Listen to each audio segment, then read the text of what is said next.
Hello, everybody, and welcome to Sake Revolution, America's first sake podcast. I'm your host, John Puma from thesakenotes.com, also the administrator of the Internet Sake Discord, and an all-around sake nerd. And I'm your host, Timothy Sullivan. I'm a sake samurai, sake educator, as well as the founder of the Urban Sake website. And together, John and I will be tasting and chatting about all things sake and doing our best to make it fun and easy to understand. That's right.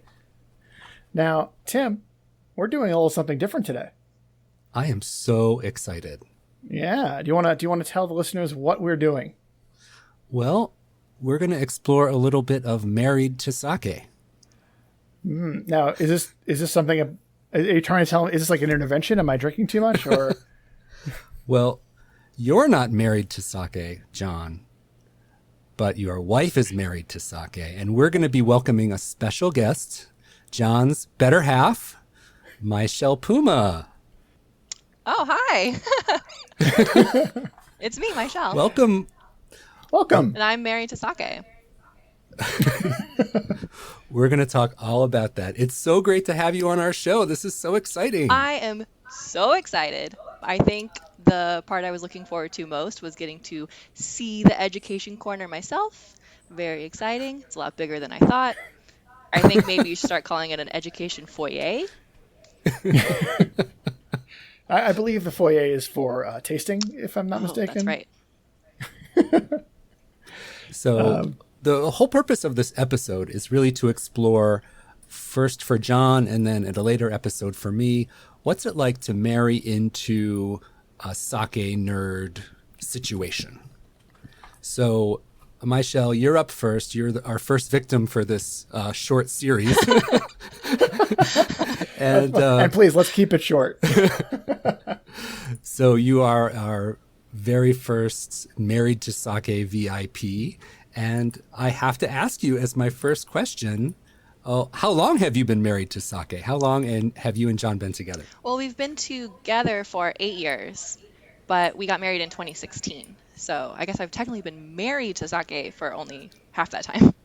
4 years. Before that, she was dating sake and then engaged to sake. Yes. You were LTRing sake. Yeah. And then you put a ring on it. Yeah. So I have to ask you, how did you bring sake to this relationship, or did John bring sake to the relationship, or who introduced who to sake? Oh, I think that one is pretty obvious. That was John introduced me to sake. I don't think I ever heard the word sake before I met John. I did not know anything about it. So was this your introduction to Japanese culture as well, when you started drinking sake with John out on the town, having dates and things like that? Yeah, absolutely. I didn't know anyone who'd ever been to Japan. I wasn't really into any sort of like anime or manga or anything like that. I think if you had asked me, I'd probably know that like sushi was a popular dish there, and that's about it. Do you remember what your first reaction was to sake? Was it like on one of your dates with your now husband? Is that when you kind of first had it, like premium sake? So I think probably part of being married into sake is that you kind of start at the top, right? Like I know a lot of people, their first impression is like sake bombs or maybe a table sake, just sort of something simple. But John already knew so much by the time that I met him that the first sake I ever had was Desai. So I was like, oh, this is great. This is lovely. It's, floral. And yeah. You skipped over that whole awkward period. Yeah, I just right into it. Right to the... It wasn't like on a date. It wasn't that we went to a restaurant and he ordered it. It was actually, he's like, I love sake and I want you to try it. So he had purchased it from a store and was just like at home. And he's like, here, why don't you try this? So you liked it right from the beginning. Is that right? Yeah, I liked it. It was, it was like I said, it was very pleasant and light. But it wasn't, I don't think it was my aha moment. I know you guys love your aha moments. Well, what was your aha moment? Please tell. So I think he was like, oh, okay, you like it? I was like, yeah, I like that it's floral. I like that it's sweet. And I don't remember any of the sakes in between in that first, I guess, couple of weeks of trying sake. But the first sake that I truly loved was Narutotai. And luckily, that one's Yes. pretty easy to get a hold of in New York. Yeah. Yeah, I think we were out at an izakaya and she saw the can and was like, "What is that? Is interesting. What is that?" And I was like, "I don't know. I've never had it." And so I think she ordered a glass and was like, "This is amazing. This is so good. How could you have never had this before?" And I was like, "I don't know. That's a lot of sake out there." And because it was a completely different style than what I was used to. And our, for our listeners, Narutotai is a very strong flavored sake, and we'll get more into that a little later on. But I generally had favored and still do the lighter, more like floral, fruity styles of sake. So this thing, you have a sip and it just bowls you over with flavor, and I was like, "Whoa, I'm not ready for this." But Myshell was like, "I am," and it quickly became a favorite of hers. More of this. I love this. So is that when you started forging your own path in the world of sake, when you started finding your own palate, what you really like? Did you notice at that point that your taste and John's taste were kind of diverging in the woods, so to speak? So I didn't start forging my own path in sake because it's definitely how it is. We have completely different sake flavor paths, I guess. It took a long time. I had to learn a lot more about sake, I guess, in general, and what makes like a Nama Genshu, like Narutotai, taste different than Desai. And once I started learning more and having more sake, I kind of figured out what those special things were that I liked. And it probably took a few years, I want to say, before I knew enough to know what my path was and what to ask for.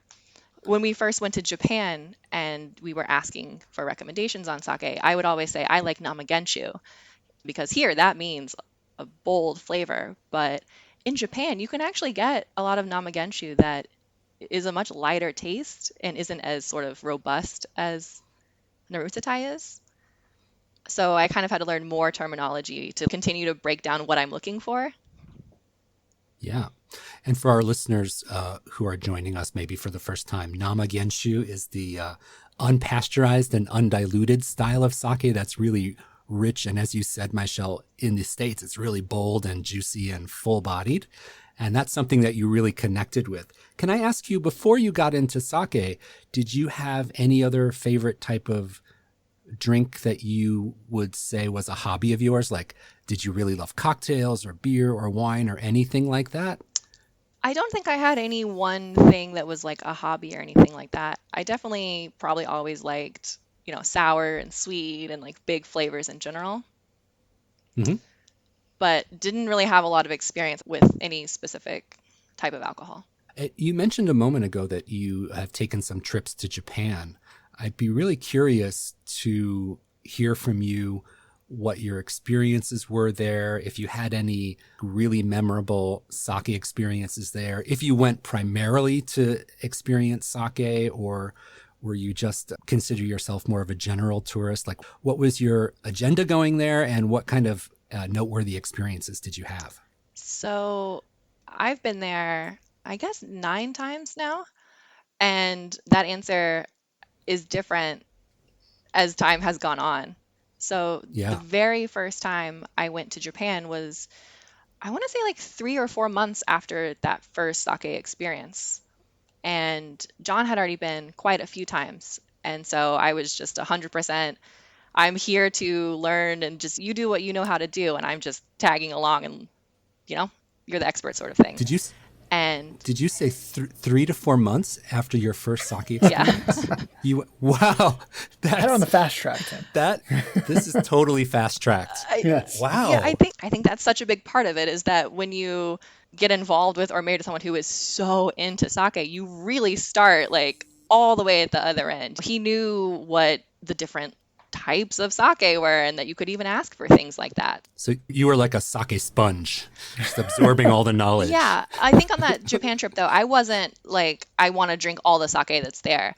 I was like, I want to just everything. I've never been. I don't know anyone who's been, and all the lights and the languages and the big city. I didn't grow up in a big city, so just the experience of Japan was what I was looking forward to. But after that first trip, like kind of seeing the things that like John was really interested in doing and like, Akihabara, video games, that kind of thing, I was like, I wanted to try this other thing and I want to try this. And so the next time we went, I tried a little bit more to do my own thing or like branch out into, I want to try this instead.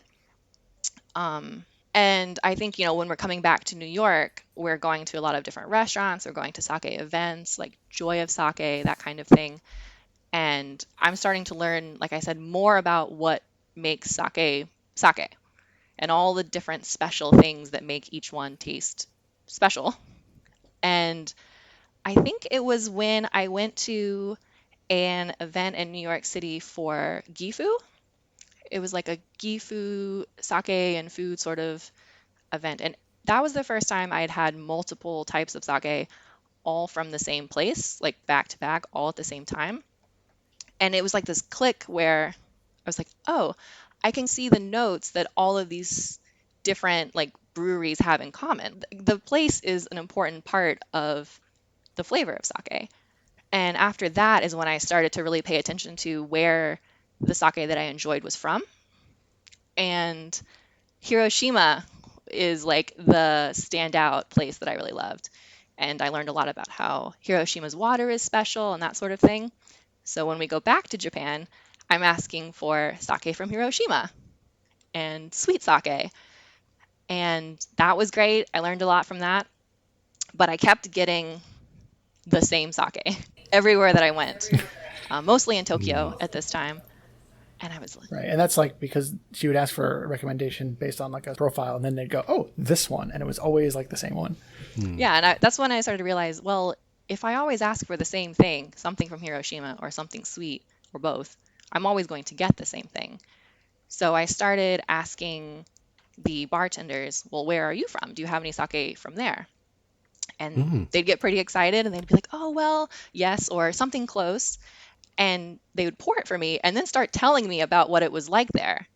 They were like, oh, I'm from Kyoto and this sake is from Kyoto and it's, this is what's famous and this is the foods that we normally eat with it. Or, and I was suddenly getting like geography lessons with my sake and learning about Japan with a glass of sake. And I think it was maybe the year after that or 2 trips after that, we decided to go to the source of our favorite sakes. And so for me, that was Hiroshima. So we went to Hiroshima to drink more Hiroshima sake. And I did all this research and like about which bars have the most like local sake. I learned the word Ji-sake and I was so excited to use that as much as possible. And then we did the same thing for John. A lot of his favorites are in Yamagata. And so we traveled to Yamagata one year to drink their Ji-sake. And after that, I started to learn that there was even more to sake that makes it special. It's not just where it's from, but I guess this last trip, I learned a lot about how important yeast is. Specifically in my tastes, I like a thicker, more robust mouthfeel, like a rounded sort of flavor. And I learned that the yeast is important. So now I guess I'm starting to pay attention to that. One thing you're describing is that something that's made me so enthusiastic about sake is that it seems so simple on the outside. Like if you look at a glass of sake, it could be a glass of water. But when you start to scratch the surface and go a little deeper and then a little deeper after that, you can spend your whole life studying sake and never get bored, I think, because there's so many levels. And I think you're picking up on that too, that there's so many avenues to explore and learn about sake. It's one of the things that I've really enjoyed about it. Now, I wanted to ask you, if you mentioned a few trips to Japan, going to different places, do you have any particular experiences that really stand out, places you visited or restaurants you visited or sakes you had that are really memorable for you on any of your trips? Yeah. Yeah. I think each trip and like what I'm looking for and what I'm learning that trip is what you'll find, I guess, is a way to think about it. So when we were in Hiroshima, and trying Hiroshima sake, it wasn't just sake that we learned about. We ended up learning about how famous they are for okonomiyaki, and I got to have okonomiyaki for the first time. Can you describe that for our listeners, what that is, for people who don't know? So okonomiyaki, I think it's often described as sort of like a pancake, sort of. It's layered, and there's often a lot of vegetables in it, like scallion and cabbage. There's like different, and you can add additional like proteins. I think I had bacon and cheese and mochi in mine, but I think that's a Hiroshima thing. So it's less of a regional It thing. totally is. Yeah. Yep. Yeah. From what I understand, there's two major types: the Hiroshima type and the Osaka type. And in Osaka, it's more of a pancake. It's more of like a flat thing, and you put stuff on it and fry it up. Where in Hiroshima, it's very layered and a little weird that way. Well, not weird, but it is layered. There's noodles in it and cabbage and all sorts of things. Yeah. So getting okonomiyaki in Hiroshima, that was one of the super memorable experiences. Well, that was for just you? like a whole new type of food that I didn't even know existed just from going to try sake. But I mean, I have so many memorable experiences. I think going to Japan to try sake, what I've really started to love about it is learning about everything. There's just so much. It's so different. Sometimes John will have to work when we're in Japan, and so I kind of just have some time by myself where I'm walking around. And I really love just finding the really nondescript, sort of underground, under the train tracks, very old traditional looking places, and just going in there and making it work. Because I don't know Japanese. I mean, I try, but I learned so much from there. Everyone is always so happy to share sake. It's like when you find someone who loves sake, it's like a community, no matter where you are in the world. Like if you come in there and you don't speak Japanese and they don't speak English, but they know you want to try sake, like they're going to be happy to make it work. They're going to help you try things. And that's just been so many great experiences doing that. Most recently, I think 2 years ago, I was in Takadano Baba, which is about 5 minutes by train from Shinjuku. And the reason I went there is because when we're on the train, I always hear the announcer say, Takadano Baba, Takadano Baba. And I'm like, what is that place? What is that? And John's working for a few hours, and I'm on my own, and I'm like, I'm going to go there. It's only 5 minutes away. And I get off the train station, and I find a sake bar, and I go in, and it is probably my favorite experience and probably my new favorite sake bar in Japan. It's like where you sit on the floor sort of place, and there's a bar up front, and the bartender who's always there is what I have started to describe as like just a sake nerd. And every day there's a different, just whatever he's got that day is the sake he has, and he's so knowledgeable. Even though he doesn't speak English and I don't speak Japanese, we were still able to really communicate through sake, I guess. I told him I wanted something, I say crazy style. It's a word that seems to translate. When I say crazy style, they start to bring me their aged stuff, their chunky nigoris. I get things that are aged in wine barrels or made, and sometimes I get like a champagne method. I've had some, they were like, this one's crazy because it's 5 different yeasts were used. I guess that's interesting too, is seeing what the bartender's interpretation of crazy is and like why they think this one is particularly interesting. So the one that he gave me first was macho, and it tasted like bananas. It was very interesting. And I'm like, yeah, this is great. Like another one, more. And finally he's like, what do you normally drink? And I was like, do you know Tamagawa? Like, I love Tamagawa. It's so bold and rich and robust. And he's like, I have something for you. And he goes off to the corner and brings down this huge bottle of a Nigori, like Kimoto, like Genshu, room temperature. It's been open for who knows how long. It's like the chunkiest, like there's rice pieces in it. And I absolutely loved it. I went nuts for it. And that is like my favorite experience that I've had in Japan, I think. Just like slowly building up to like, oh my gosh, like you can do that? Like you can just leave a chunky nigori out on the shelf at room temperature for months. That's amazing. I have to tell you, hearing you tell this story and having gone to Japan by myself as well, it is incredibly brave what Myshell has described. Like sake bars are not always the most welcoming place. Often No. they're behind a door. You don't know if you open the door what's behind there, how many people are sitting there, and if you're going to be welcome or not. And if you don't speak Japanese, that adds another layer to it.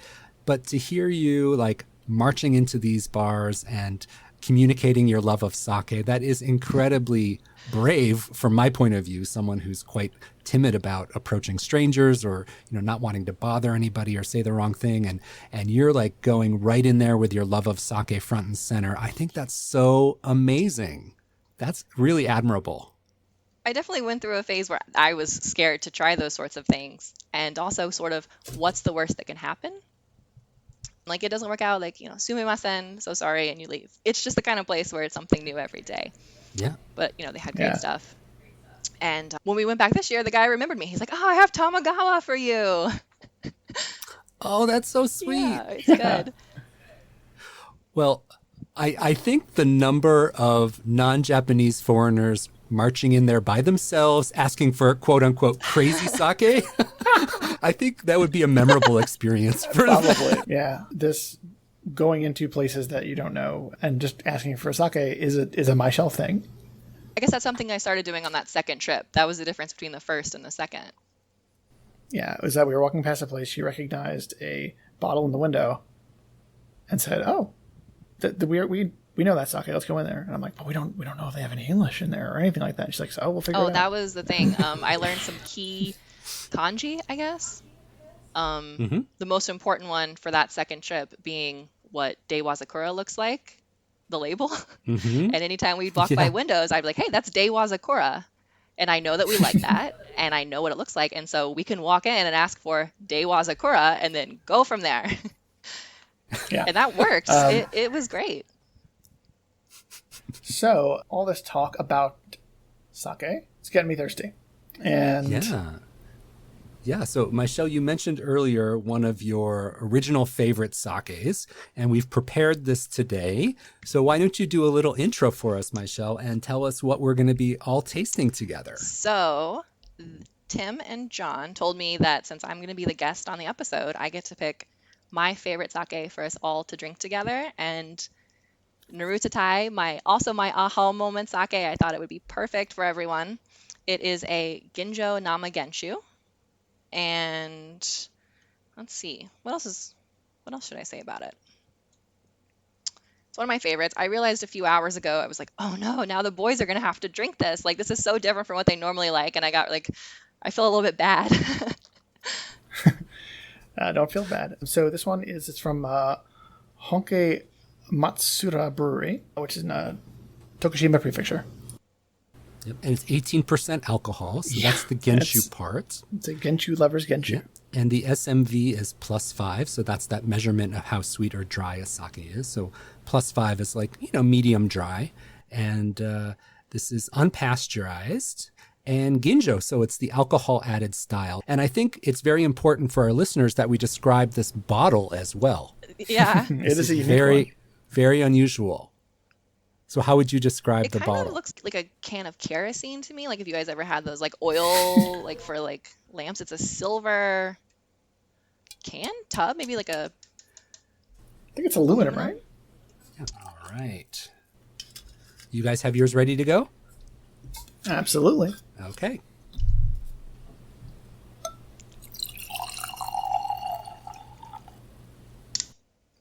So the aroma is very rich for me. Oh, yeah. Very rich. One word that I might use to describe it is kind of like jammy. Like if you ever smell grape jam or strawberry jam, you get that little bit of a condensed fruitiness, preserved fruitiness. I kind of get that on the aroma a little bit. Yeah. And you can smell a little bit of ethanol too. There's a little bit of alcohol aroma there as well because this is so high in alcohol. But it feels integrated. It doesn't feel off-putting in any way at all. But you can sense a little bit that it's a higher alcohol sake. So let's go ahead and give it a taste and see what sake Myshell had her aha moment with.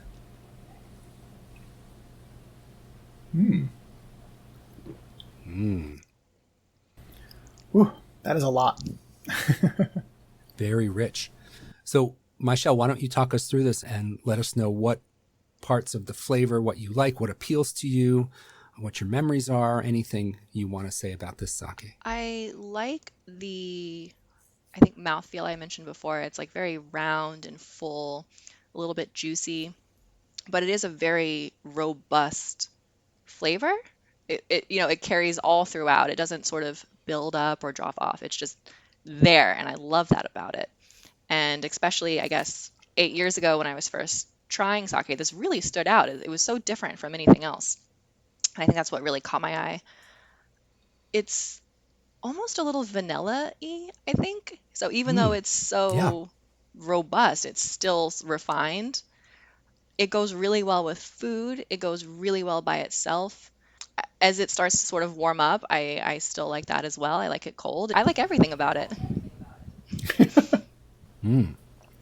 Yeah. On the spectrum of sakes, this is definitely on the bolder, in-your-face. I would describe this to someone who doesn't drink sake at all. This might be like someone who likes whiskey or brown spirits, or, someone who likes that bolder type of sipping spirit might enjoy a sake like this. Would you agree with something like that? Yeah, absolutely. Now that you say it, I'm like, that makes so much sense.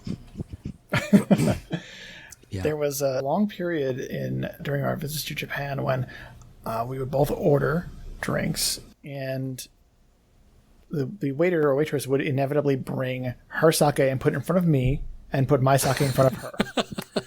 Every time. And they're like, right? And I'm like, and then so we swap it, and it's like, no, I have the feminine light, the light sake. fruity She's one. got the big bold, the whiskey lovers. yeah, exactly.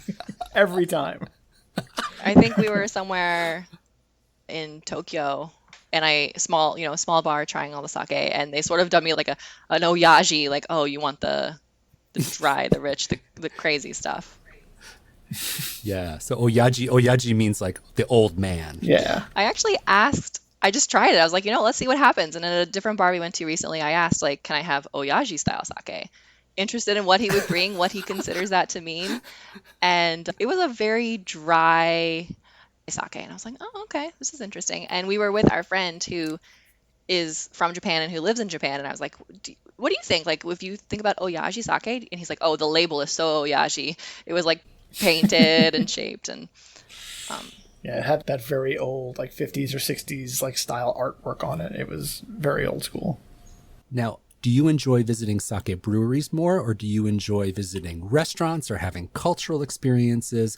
What part of going to Japan related to sake do you enjoy the most? I definitely love restaurants like izakayas, those sort of like snack and sake sort of bars the best. We have started going to visit one brewery each trip, and I love getting to do that because every brewery kind of has a different way of doing things and a different reason for doing things. And I've learned a lot about sake seeing their differences. But the brewery takes like a whole day, and then you really miss out on other opportunities for tasting sake and eating food. And when we're there, I'm really kind of counting down. The second we land, I'm already counting down to when we take off again. And I'm sad that you can only eat so much ramen in a day, and you're only there for 9 days. And I'm really trying to get in as much as I can. And so the whole day at a brewery, we just do the one, and we learn, and then we're back out. Also, they're so far away. It's really hard to get to. There's a lot of our favorite breweries that, we'd love to get to see, but it's just, you've got to have cars and, hours of time in the mountains, all that stuff. Yep. They're very often in these faraway locations that, don't have buses or trains or anything. And they can be hard to get to. So I totally understand that. So you're all about the restaurant experience. My first trip to Japan, I had such a good time. And even though I didn't speak Japanese, a lot of what you're describing is very much my experience as well, having these great, welcoming people who picked up on my love for sake and your love for sake, and that's all you really need to communicate well. And that is such a great feeling, isn't it? Like, I just loved that. And that being at the heart of kind of this cultural exchange over sake, I think is fantastic. Yeah, and one of my favorite things as a result of all that is when you go back to a place after going there before a couple of years, and if they remember you, that's a fun thing. It's always a fun, exciting thing. You go back in there and you're like, oh, you're the one who likes the such and such. Again, a little easier for Myshell because she's got that crazy style. But especially if they're like fellow sake nerds, I think the bartenders love sake and they're always trying new things. And so when they see you and they remember you, they're excited to share the next new thing, and you learn so much about it. I think that's maybe where so much of my love for sake is. It's not necessarily just the flavor. It's that like sake is Japan in a glass. There's so much about the place that it came from, the rice, the water, the community. And then of course, when they start talking about the place, then you learn about, oh, like Yamagata, they have great water and mountains and cherries. And they're so famous for cherries, and they're famous for these areas. And in Hiroshima, we started going to different like shrines, and like it's so beautiful and mountainous, and it's just the more sake that we try, the more places that we want to visit and then go see. And it's like sake is a very slippery slope. like one day you're trying sake for the first time, and now like we're on our third level of Japanese and trying to go as many places as possible. Well, Myshell, thank you so much for coming on our show. It was wonderful to have you and so much Thank you fun. for having me. This was awesome. Thank you for coming. Yeah, well, we're going to have you back for Yay. sure. Oh, yeah. Maybe we'll do Tamagawa next time. More bold sake for you guys. Yes, you have to break us out of our sake ruts for sure. Do you think I could I'm convince not in a you rut at all, sir. to try some chunky nagoris? I don't know about that. A bridge too far. We all have our limits, right, John? We do. I'm not a big chunky nagori guy. Me neither. But I will drink anything for educational purposes. So There you go. if you want to bring a chunky nigori, I'm game for anything. I've been inspired by you, Myshell, to go behind that door, walk in. What's the worst that can happen? Sake. That's my new motto. That's awesome. I'm so excited for you. Yeah. So if I have any great experiences, I will certainly let you know, and we'll stay in touch. We can't wait to have you back, Thank Myshell. you. All right. Well, I want to thank all our listeners so much for tuning in. I really hope you enjoyed our show. I sure did. If you'd like to show your support for Sake Revolution, one way you can really help us out would be to take a couple of minutes and leave a written review on Apple Podcasts. It's one of the ways you can help us get the word out about our show. And be sure to subscribe wherever you download your podcast, and tell your friend or spouse that they should subscribe also. This way you won't miss a single episode. And as always, to learn more about any of the topics we talked about or any of the sakes we tasted today, please be sure to visit our website, sakerevolution.com, for all the detailed show notes. And if you have a sake question that you need answered, we want to hear from you. Reach out to us at feedback@sakerevolution.com. So until next time, please remember to keep drinking sake and... Kanpai!